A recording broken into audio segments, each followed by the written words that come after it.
Agora nós vamos, gente, para um outro ponto. E eu não tô correndo por causa que o jogo do Inter é às 9, tá? Eu tô indo no fluxo aqui. Provavelmente eu vou perder um pedaço do jogo do Inter, tá?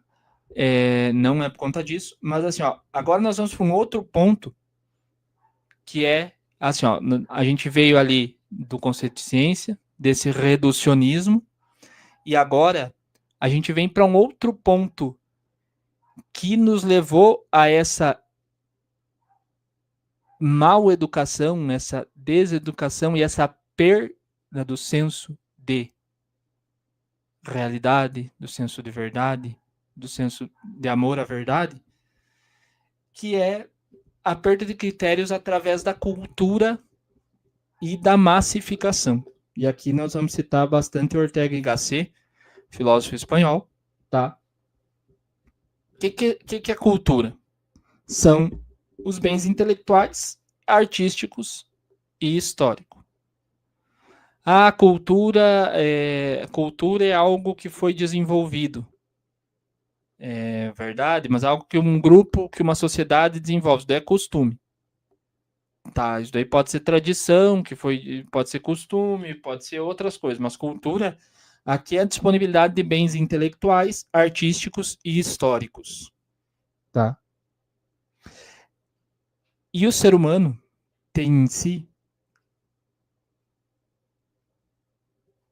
usar a cultura para transcender a realidade. Como assim? Para transcender a sua realidade, para transcender, para ascender, para buscar a luz e buscar o melhoramento de si mesmo. Para isso que serve a cultura, que a cultura nos serve, tá? Ela não é apenas um conjunto de padrões, de símbolos, né, que visam formar a vida coletiva. Não, não, não, não é só isso. Ela visa o melhoramento dessa vida coletiva através do melhoramento partindo da experiência individual, do melhoramento da pessoa, tá? E aqui nós vamos olhar para um outro modo e o porquê deste emburrecimento e desta mal educação, desta não educação, desta deseducação, ou o termo que quiser utilizar, tá? Nós vamos ter uma orientação com essa questão de massa, sabe? Que é uma questão muito dita hoje em dia, as culturas de massa, a massificação da cultura, é muito dito, mas muitas vezes não é muito bem compreendido, tá? Porque quando se fala de cultura, é importante a gente ter um ponto aqui muito claro, tá? A cultura, ela, falando dos bens intelectuais, artísticos e históricos, ela não é propriedade. A cultura ela é desenvolvida num meio, num contexto, né? São os bens intelectuais, artísticos e históricos, porque ela não é propriedade. Lógico, eu preciso de dinheiro para ter acesso à cultura, vai vir todo aquele papo sociológico, enfim, economia e tá. Mas assim, a cultura ela não depende do Estado, ela não depende de organizações. Se ela depende disso, se ela está sujeita a isso, ela vira propaganda, ela vira marketing, ela vira outras coisas, não é cultura, tá? Ela vira defesa de tese, ela vira produção para defender um movimento, enfim. E aqui nós temos um ponto que eu quero tentar pegar um conceito para a gente entender essa massificação. Assim. Se eu for, vamos pegar aqui. Se nós formos numa loja de discos e lá nós quisermos comprar um disco, deixa eu ver, dos Backstreet Boys e pudermos comprar também ao lado, na mesma, tipo, tá as duas prateleiras assim, os dois expositores. Aqui tá o disco dos Backstreet Boys e do lado tá um disco de canto gregoriano, um CD. Tô falando de disco ainda, conceito antigo, tá? Nem existe mais, mas só para você entender. Ou melhor dizendo, vamos lá, abrir o YouTube, também pode servir aqui. Tá? Abrir o YouTube.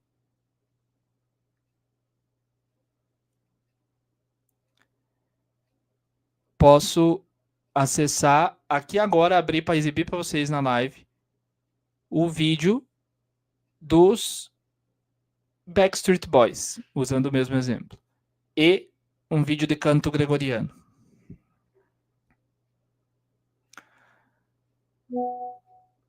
E isso, hoje em dia, é dito como argumento anti-massificação. Não, não vivemos uma cultura de massa porque não é todo mundo igual, não é todo mundo que vive igual, não tá tudo igual.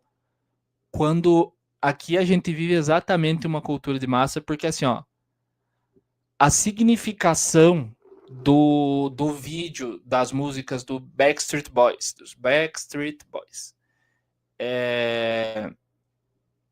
e do canto gregoriano, elas foram feitas para coisa diferente. Quando eu clico ali, se o canal está monetizado, e o canal deve estar, vai vir um anúncio para mim, os Backstreet Boys vão ganhar dinheiro com aquilo, o proprietário do canal, enfim.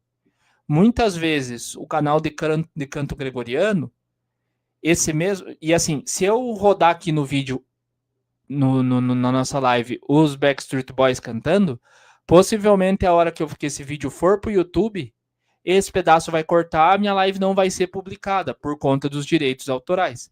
Agora, se eu pegar um canal de canto gregoriano, que foi feito por uns frade velho para todo mundo ouvir de graça, possivelmente, né, se for o Pater Noster, qui es in celis, não vai ter direito autoral. Por quê? Porque foi feito para ter uma experiência espiritual, metafísica, enfim. Não foi feito para servir a cultura de massa, para o qual foi feito o vídeo dos Backstreet Boys, para o qual este vídeo está aqui, para servir ao mercado, para servir ao consumo, tá? Por quê? Porque, e aí se olha isso como se fosse assim, e aqui nós vamos já entender a questão da educação em breve, tá? Da educação em breve. Nós já vamos entender. Essa massificação, qual que é o objetivo dessa massificação? E eu vou te dizer como existe. Existem dois modos. Uma homogeneidade uniforme, tá?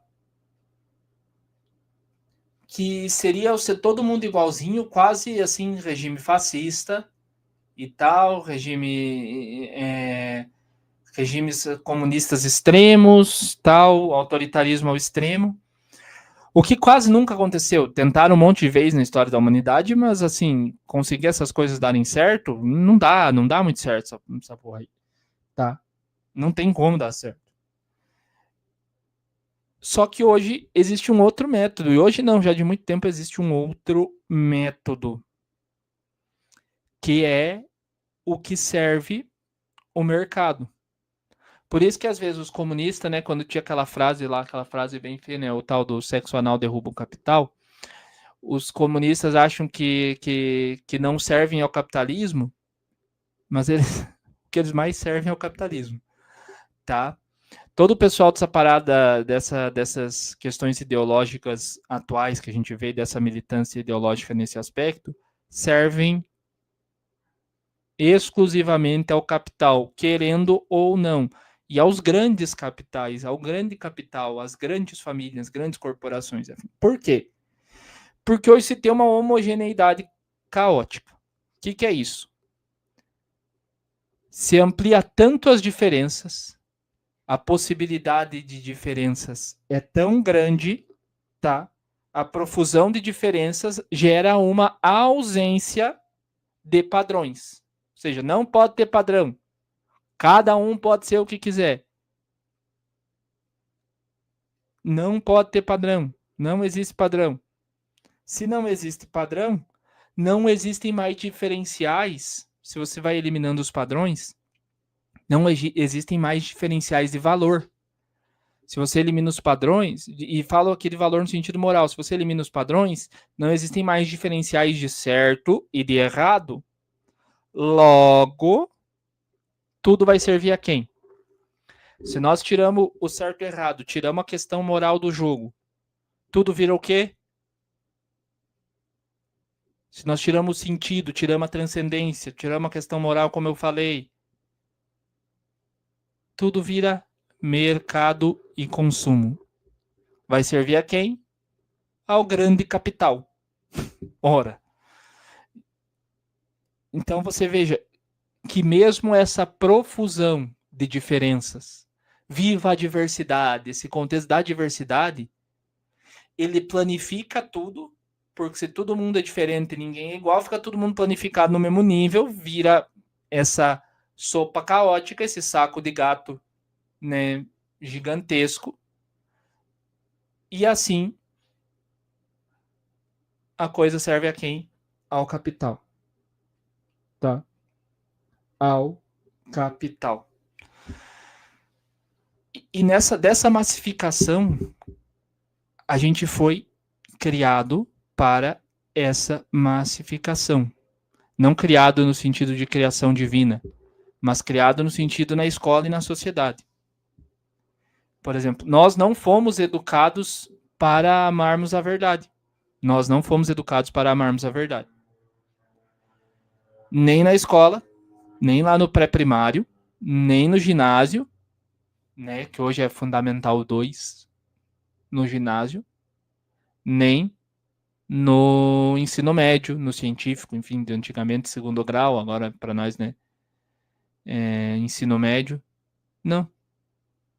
Nós fomos educados para um sentido organizacional, para sermos proletários, trabalhadores, servirmos ao mercado de trabalho e não questionarmos. Para nenhum amor à verdade. E aí, para a faculdade, nós vamos mais ainda. E aqui depois eu vou falar da universalização, tá? Que é algo bem complexo e algo que a gente vê no Brasil, né? Tá? Que é a redução da universidade, tá? A redução da faculdade. E aí, assim, vamos lá. Tá. Para finalizar essa questão da cultura de massa, né? Vamos pegar a linha bem prática. Todas as diferenças são válidas, todas as diferenças cabem, se tudo pode, se a profusão de diferenças em quantidade são, né, permitidas, logo não se tem critério mais. Porque para existir critério precisa haver padrões. Se não existe mais critério, tudo é aceito. Existe uma aceitação acrítica de slogans, de ideologias, ou especialistas em exame, ou de qualquer coisa. Tudo é aceito se não tem critério. Desse modo, se não tem critério, não existe avaliação. Se não existe avaliação de argumentos, como é que existe educação? Se não tem critério e não tem padrão, como é que existe educação sem padrão? Não tem como existir educação sem padrão. Você ensina, a gente aprende a partir de um padrão. Aprender, nós aprendemos o certo. Se eu aprender o errado, é errado. Se eu aprender que 2 mais 2 é 5, eu vou chegar a fazer uma conta, já existe um padrão que é 4. Todo mundo sabe que é 4. Vai estar errado. Não existe aprender sem padrão. Não existe aprender sem padrão. E aqui é uma das grandes falhas da educação desse nosso país chamado Brasil. Uma das grandes falhas da educação desse nosso país chamado